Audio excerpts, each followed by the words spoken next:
La gallina degollada. Un cuento de Horacio Quiroga.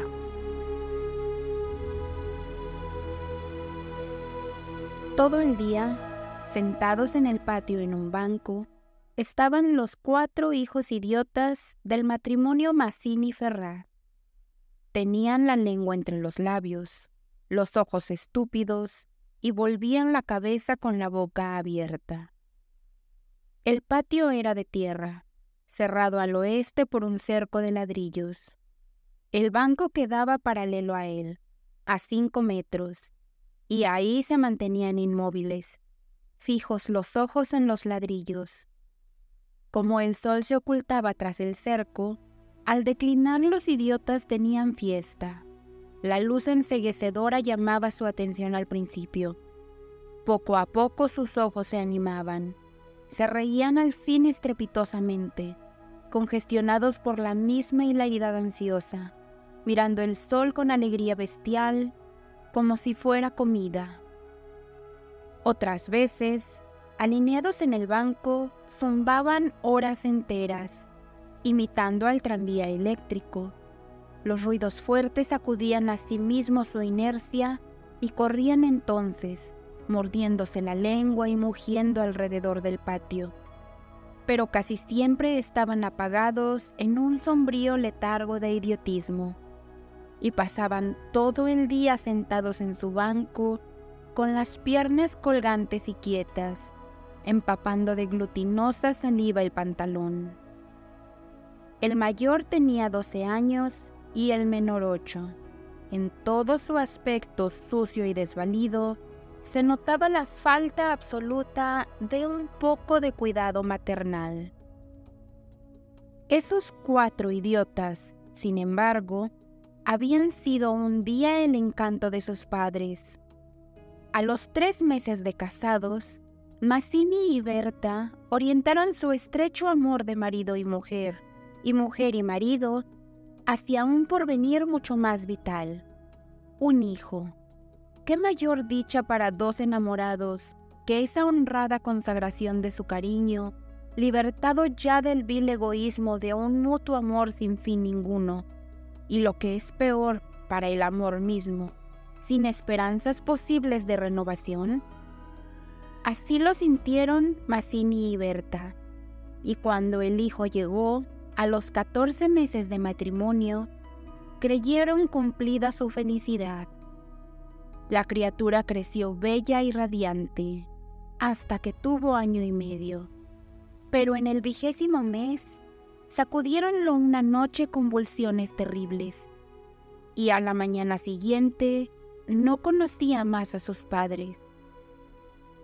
El médico lo examinó con esa atención profesional que está visiblemente buscando las causas del mal en las enfermedades de los padres. Después de algunos días, los miembros paralizados recobraron el movimiento, pero la inteligencia, el alma, aún el instinto, se habían ido del todo. Había quedado profundamente idiota, baboso, colgante, muerto para siempre sobre las rodillas de su madre. «Hijo, mi querido hijo», sollozaba ésta sobre aquella espantosa ruina de su primogénito. El padre, desolado, acompañó al médico afuera. «A usted se le puede decir, creo que es un caso perdido.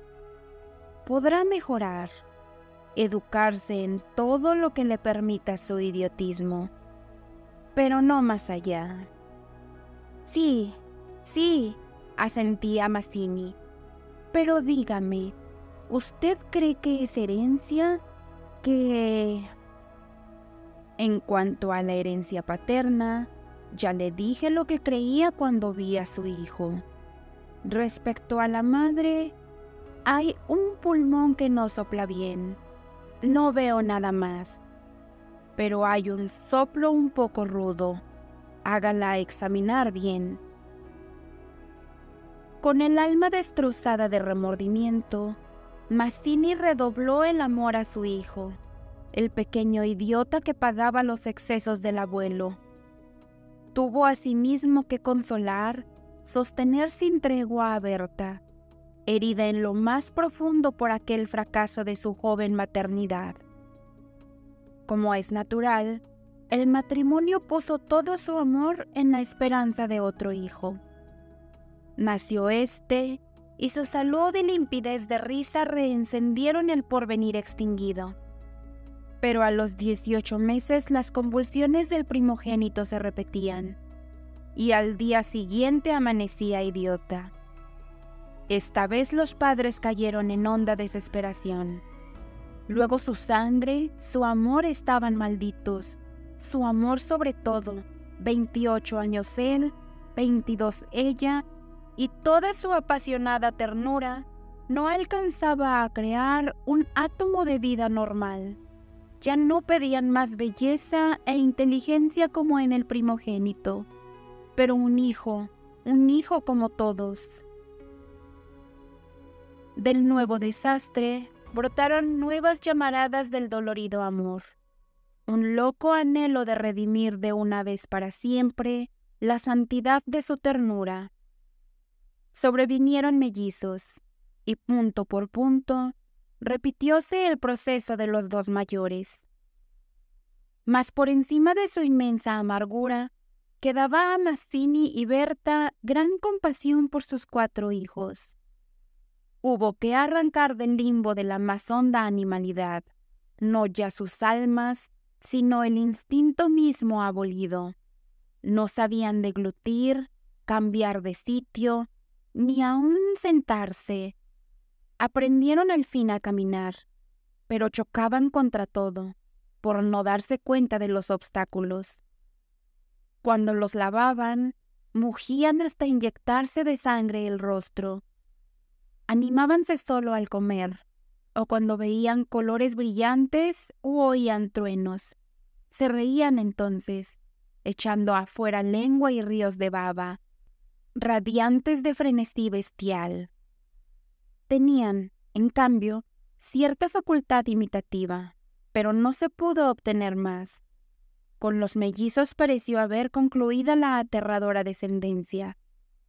Pero pasados 3 años, desearon de nuevo ardientemente otro hijo, confiando en que el largo tiempo transcurrido hubiera aplacado a la fatalidad.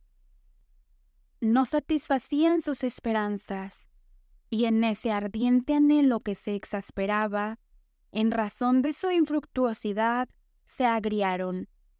Hasta ese momento cada cual había tomado sobre sí la parte que le correspondía en la miseria de sus hijos. Pero la desesperanza de redención ante las 4 bestias que habían nacido de ellos echó afuera esa imperiosa necesidad de culpar a los otros, que es patrimonio específico de los corazones inferiores. Iniciáronse con el cambio del pronombre, tus hijos, y como a más del insulto había la insidia, la atmósfera se cargaba. Me parece, díjole una noche Mazzini, que acababa de entrar y se lavaba las manos, que podrías tener más limpios a los muchachos. Berta continuó leyendo como si no hubiera oído. Es la primera vez, repuso al rato, que te veo inquietarte por el estado de tus hijos. Mazzini volvió un poco la cara a ella con una sonrisa forzada. De nuestros hijos, me parece. Bueno, de nuestros hijos. ¿Te gusta así? Alzó ella los ojos. Esta vez, Mazzini se expresó claramente. Creo que no vas a decir que yo tengo la culpa, ¿no? Ah, no, se sonrió Berta muy pálida. Pero yo tampoco, supongo. No faltaba más, murmuró. ¿Que no faltaba más? Que si alguien tiene la culpa, no soy yo. Entiéndelo bien. Eso es lo que te quería decir. Su marido la miró un momento, con brutal deseo de insultarla. Dejemos, articuló, secándose por fin las manos. Como quieras, pero si quieres decir, Berta, como quieras.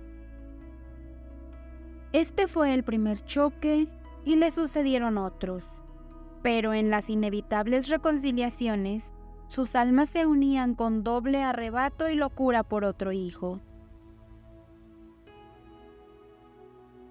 Nació así una niña. Vivieron 2 años con la angustia a flor de alma, esperando siempre otro desastre.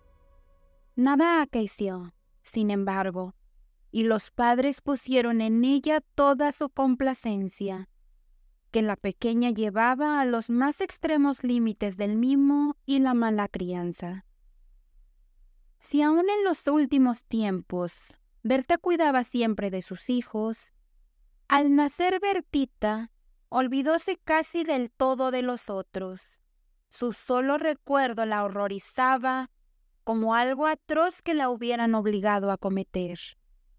A Mazzini, bien que en menor grado, pasábale lo mismo. No por eso la paz había llegado a sus almas. La menor indisposición de su hija echaba ahora afuera, con el terror de perderla, los rencores de su descendencia podrida.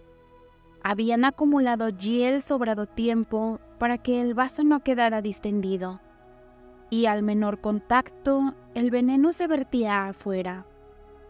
Desde el primer disgusto emponzoñado habíanse perdido el respeto, y si hay algo a que el hombre se siente arrastrado con cruel fruición, es cuando ya se comenzó a humillar del todo a una persona. Antes se contenían por la mutua falta de éxito. Ahora que éste había llegado, cada cual, atribuyéndolo a sí mismo, sentía mayor la infamia de los 4 engendros que el otro habíale forzado a crear. Con estos sentimientos, no hubo ya para los 4 hijos mayores afecto posible. La sirvienta los vestía, les daba de comer, los acostaba con visible brutalidad. No los lavaban casi nunca. Pasaban casi todo el día sentados frente al cerco, abandonados de toda remota caricia. De este modo, Bertita cumplió 4 años. Y esa noche, resultado de las golosinas, que era a los padres absolutamente imposible negarle, la criatura tuvo algún escalofrío y fiebre, y el temor a verla morir o quedar idiota tornó a reabrir la eterna llaga. Hacía 3 horas que no hablaban, y el motivo fue, como casi siempre, los fuertes pasos de Mazzini. «Mi Dios, ¿no puedes caminar más despacio? ¿Cuántas veces...?» «Bueno, es que me olvido, se acabó, no lo hago a propósito». Ella se sonrió desdeñosa. «No, no te creo tanto. Ni yo jamás te hubiera creído a tanto a ti, pizquilla». «¿Qué? ¿Qué dijiste?» «Nada». «Si te oí algo, mira, no sé lo que dijiste, pero te juro que prefiero cualquier cosa a tener un padre como el que has tenido tú». Mazzini se puso pálido. «Al fin», murmuró con los dientes apretados. «Al fin, víbora, has dicho lo que querías». «Sí, víbora sí, pero yo he tenido padres sanos, ¿oyes? Sanos. Mi padre no ha muerto de delirio. Yo hubiera tenido hijos como los de todo el mundo. Esos son hijos tuyos, los 4 tuyos». Mazzini explotó a su vez. «Víbora tísica, eso es lo que te dije, lo que te quiero decir. Pregúntale al médico quién tiene la mayor culpa de la meningitis de tus hijos, mi padre o tu pulmón picado, víbora». Continuaron cada vez más con mayor violencia, hasta que un gemido de Bertita selló instantáneamente sus bocas. A la 1 de la mañana, la ligera indigestión había desaparecido, y como pasa fatalmente con todos los matrimonios jóvenes que se han amado intensamente una vez siquiera, la reconciliación llegó, tanto más efusiva cuanto más hirientes fueron los agravios.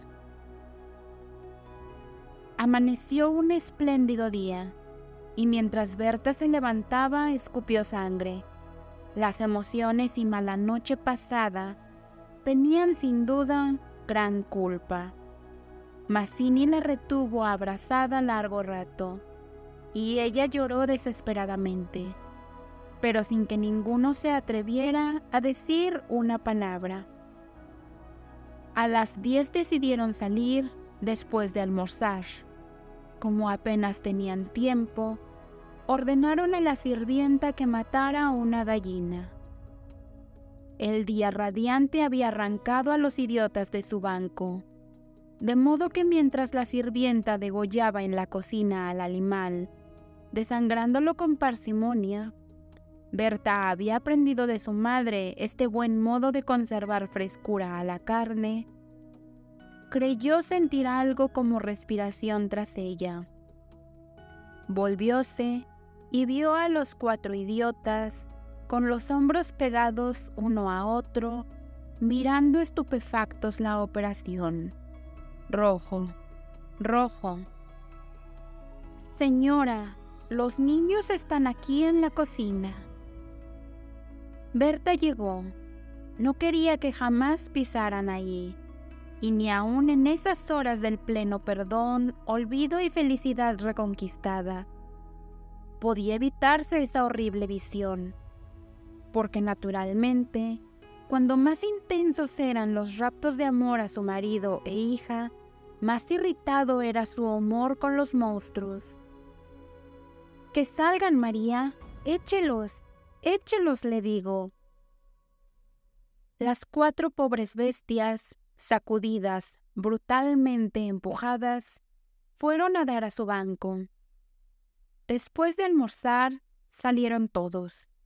La sirvienta fue a Buenos Aires y el matrimonio a pasear por las quintas. Al bajar el sol volvieron, pero Berta quiso saludar un momento a sus vecinas de enfrente. Su hija escapóse enseguida a casa. Entretanto, los idiotas no se habían movido en todo el día de su banco. El sol había traspuesto ya el cerco, comenzaba a hundirse, y ellos continuaban mirando los ladrillos, más inertes que nunca. De pronto, algo se interpuso entre su mirada y el cerco. Su hermana, cansada de 5 horas paternales, quería observar por su cuenta.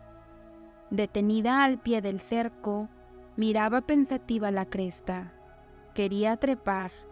Eso no ofrecía duda. Al fin decidióse por una silla desfondada, pero faltaba aún. Recurrió entonces a un cajón de queroseno y su instinto topográfico hízole colocar vertical el mueble, con lo cual triunfó. Los 4 idiotas la miraron indiferente. Vieron cómo su hermana lograba pacientemente dominar el equilibrio y cómo en puntas de pie apoyaba la garganta sobre la cresta del cerco, entre sus manos tirantes. Vieronla mirar a todos lados y buscar apoyo con el pie para alzarse más. Pero la mirada de los idiotas se había animado. Una misma luz insistente estaba fija en sus pupilas. No apartaban los ojos de su hermana, mientras creciente sensación de gula bestial iba cambiando cada línea de sus rostros. Lentamente avanzaron hacia el cerco. La pequeña, que habiendo logrado calzar el pie, iba ya a montar a horcajadas y a caerse del otro lado, seguramente sintióse cogida de la pierna. Debajo de ella, los 8 ojos clavados en los suyos le dieron miedo. «Suéltame, déjame», gritó sacudiendo la pierna, pero fue atraída. «Mamá, ¡Ay, mamá! ¡Mamá! ¡Papá! Lloró imperiosamente. Trató aún de sujetarse del borde, pero sintióse arrancada y cayó. ¡Mamá! ¡Ay! No pudo gritar más. Uno de ellos le apretó el cuello, apartando los bucles como si fueran plumas, y los otros la arrastraron de una sola pierna hasta la cocina, donde esa mañana se había desangrado a la gallina, bien sujeta, arrancándole la vida segundo por segundo. Mazzini, en la casa de enfrente, creyó oír la voz de su hija. «Me parece que te llama», le dijo a Berta. Prestaron oído, inquietos, pero no oyeron más. Con todo, un momento después se despidieron, y mientras Berta iba a dejar su sombrero, Mazzini avanzó en el patio.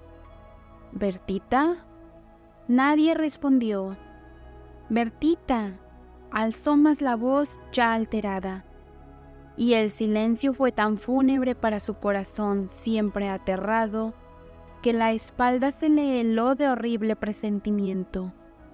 «Mi hija, mi hija», corrió ya desesperado hacia el fondo, pero al pasar frente a la cocina, vio en el piso un mar de sangre, empujó violentamente la puerta entornada y lanzó un grito de horror. Berta, que ya se había lanzado corriendo a su vez al oír el angustioso llamado del padre, oyó el grito y respondió con otro, pero al precipitarse en la cocina, Mazzini, lívido como la muerte, se interpuso conteniéndola. «No entres, no entres». Berta alcanzó a ver el piso inundado de sangre. Solo pudo echar sus brazos sobre la cabeza y hundirse a lo largo de él con un ronco suspiro.